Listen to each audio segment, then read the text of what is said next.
But first, the double-edged sword of urban revival. Even as some cities are becoming ever more popular and desirable, they're also becoming places where the middle class and lower-income residents are getting priced out of the market. Economics correspondent Paul Solman has the story. It's part of his weekly series, Making Sense. Looking down on Manhattan's old meatpacking district, the High Line.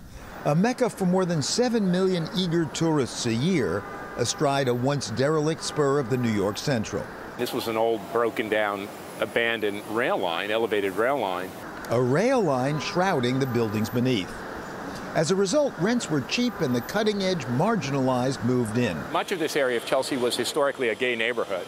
And they were gay men and wanted to do something which celebrated the history of the old gay neighborhood. Noted urbanologist Richard Florida.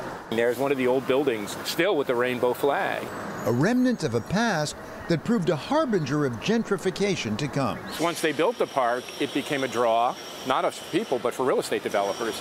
And they never anticipated that. No one anticipated the High Line would be a place that luxury towers would grow up around. But have they ever? For nearly 1.5 miles, the elevated walkway now winds through towers full of luxury condos. Over-the-top testimony to the urban revitalization that Florida famously championed in his 2002 book, The Creative Class. We're going through, I think, one of the greatest economic transformations in history. From an old, industrially, corporate-based vertical economy to a new knowledge economy. But the twist I try to add is it's also urban. It's city-based. It's clustered in cities. Florida's twist became gospel. Attract members of the creative class, and they in turn will create jobs, which will in turn renew and rebuild. And it happened. Just look at the High Line. But what Florida now sees is the double edge of the advice he gave and that so many followed. A bigger, denser city in general increases the rate of innovation, increases the rate of startup, increases the rate of productivity. At the same time, the bigger, the denser, the more knowledge intensive, increases the rate of inequality, increases the rate of economic segregation, makes housing less affordable. So it's a two-sided monster. Those unintended consequences of urban revival are the real-world twist Florida wrestles with in his latest book, The New Urban Crisis. People want to park money in real estate.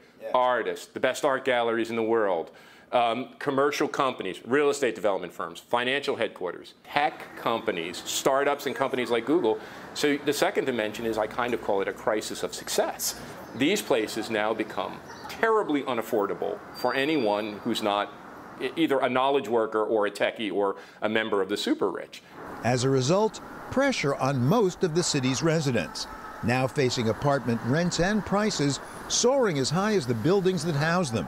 Many actually unoccupied because they're assets for foreigners, parking their money, as Florida puts it, in real estate. You used to have stocks, you used to have bonds. Now owning real estate in a superstar city becomes another class of asset. Rents in this building, roughly $3,500 a month for a one-room studio apartment, $4,700 for a one-bedroom, $7,000 for two bedrooms. I could not live in a decent Manhattan apartment by myself. I might be able to live in Queens or maybe outer skirts of Brooklyn these days because it's gotten very expensive there too. But, Sarah Hockrad, a 31-year-old speech therapist who works nearby, lives across town with roommates, was hoping to move somewhere close with her boyfriend. How much money would you and he have to earn, just a guess, to be able to afford a $4,700 a month apartment? maybe 150, 170, and that's to really cut down into the bare bones of how you live. At least $150,000 a year. It was testimony like this that triggered Florida's aha moment. The gradual displacement of all but the most successful types he'd long urged cities to attract. We did an analysis which looked at the amount of money these three groups, the knowledge creative class, the working blue-collar class, and the service workers had left over after paying for housing. The creatives had like 80 or 90 grand left over. The blue-collars had 30, and the service workers had like 15. I realized that this urbanism, winner-take-all urbanism, it was benefiting one group much more disproportionately than the other two. And with ballooning rents, low-income workers are being squeezed out entirely, banished to the once desirable suburbs. It's a crisis that's metastasizing of poverty, concentrated poverty, economic distress in our suburbs. It's been happening for decades, of course. The inexorable pinching of America's middle class. The move towards what's been called an hourglass economy, with the prosperous in the top half, the less well-off in the bottom, and fewer Americans in between. If the old urban crisis was about the middle-class flight from the city to the suburbs, yes, the new urban crisis is about really the disappearance of middle-class neighborhoods from our society. What's tragic about that is the middle-class neighborhoods were really our launch pads for upward mobility in the American dream. Thus Florida's first epiphany, the growing divide within cities between the rich and the rest who are being forced out of town. Though he also had a second insight, the divide between cities, winner-take-all urbanism. The winners, San Francisco, New York. The losers, cities like Detroit, Milwaukee, Memphis. And even in these stressed cities, creative class clustering is beginning to segregate the rich from the rest.